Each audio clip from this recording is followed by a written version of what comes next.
The importance of the Mississippi River as a conduit into the heart of North America cannot and should never be underestimated, as I continue a deep dive into the significance of the Mississippi River. The Chevalier Robert de La Salle, the explorer of the Mississippi. There are two great explorers whose names have been made famous by their association with the mighty river of the West, the Mississippi, or Father of Waters: De Soto, the discoverer, and La Salle, the explorer of that stupendous stream. Among all the rivers of the earth, the Mississippi ranks first. It has its rivals in length and volume, but stands without a rival as a noble channel of commerce, the pride of the West and the glory of the South.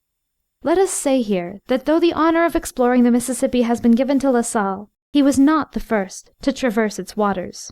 The followers of the discoverer, De Soto the Spanish adventurer, descended the stream from the Arkansas to its mouth in 1542. Father Marquette and Joliet the explorer descended from the Wisconsin to the Arkansas in 1673. In 1680, Father Hennepin, a Jesuit missionary sent by La Salle, ascended the stream from the Illinois to the Falls of St. Anthony. Thus, white men had followed the great river for nearly its whole length. But the greatest of all these explorers, and the first to traverse the river for the greater part of its course, at length, in 1682, the Chevalier Robert de La Salle entered upon the great performance of his life, his famous journey upon the bosom of the Father of Waters. And to his name is given the glory of revealing this grand stream to mankind. Never was there a more daring and indefatigable explorer than Robert de La Salle. He seemed born to make new lands and new people known to the world. Coming to Canada in 1667, he began his career by engaging in the fur trade on Lake Ontario, but he could not rest while the great interior remained unknown. In 1669, he made an expedition to the west and south, and was the first white man to gaze on the waters of the swift Ohio. In 1679, he launched on the Great Lakes the first vessel that ever spread its sails on those mighty inland seas, and in this vessel, the Griffin, he sailed through Lakes Erie, Huron, and Michigan. La Salle next descended the Illinois River and built a fort where the city of Peoria now stands. But his vessel was wrecked, and he was forced to make his way on foot through 1,000 miles of wilderness to obtain supplies at Montreal. Such was the early record of this remarkable man, and for 2 years afterward his life was full of adventure and misfortune. At length, in 1682, he entered upon the great performance of his life, his famous journey upon the bosom of the Father of Waters. It was midwinter when La Salle and his men set out from the lakes with their canoes. On the 4th of January, 1682, they reached the mouth of the Chicago River, where its waters enter Lake Michigan. The river was frozen hard, and they had to build sledges to drag their large and heavy canoes down the ice-closed stream. Reaching the portage to the Illinois, they continued their journey across the bleak and snowy waste, toilsomely dragging canoes, baggage, and provisions to the other stream. Here, too, they found a sheet of ice, and for some days longer trudged down the channel of the silent and dreary stream. Its banks had been desolated by Indian wars, and where once many flourishing villages rose, there were to be seen only ashes and smoke-blackened ruins. About the 1st of February, they reached Crèvecoeur, the fort La Salle had built some years earlier. Below this point the stream was free from ice, and after a week's rest, the canoes were launched on the liquid surface. They were not long in reaching the point where the Illinois buries its waters in the mighty Main River, the grave of so many broad and splendid streams. Past the point they had now reached, the Mississippi poured swiftly downward, its waters swollen, and bearing upon them great sheets of ice, the contribution of the distant north. It was no safe channel for their frail birch-bark canoes, and they were obliged to wait a week till the vast freightage of ice had run past. Then, on the 13th of February, 1682, they launched their canoes on the great stream and began their famous voyage down its mighty course.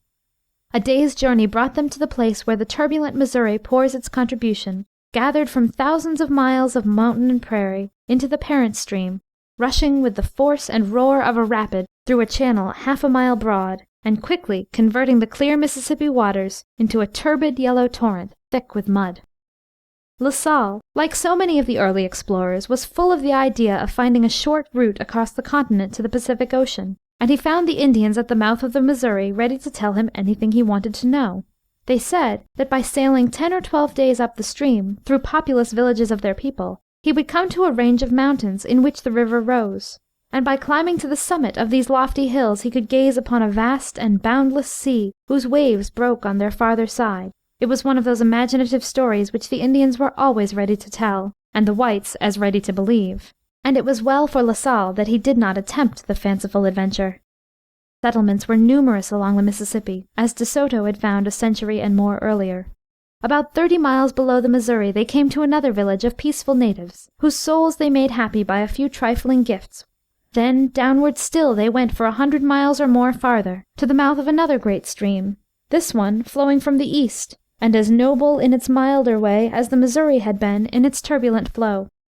Unlike the latter, this stream was gentle in its current, and its waters were of crystal clearness. It was the splendid river which the Indians called the Wabash, or Beautiful River, and the French by the similar name of La Belle Rivière. It is now known as the Ohio, the Indian name being transferred to one of its tributaries. This was the stream on whose waters La Salle had gazed with admiration 13 years before. The voyagers were obliged to proceed slowly. Unable to carry many provisions in their crowded canoes, they were often forced to stop and fish or hunt for game. As the Indians told them they would find no good camping grounds for many miles below the Ohio, they stopped for 10 days at its mouth, hunting and gathering supplies.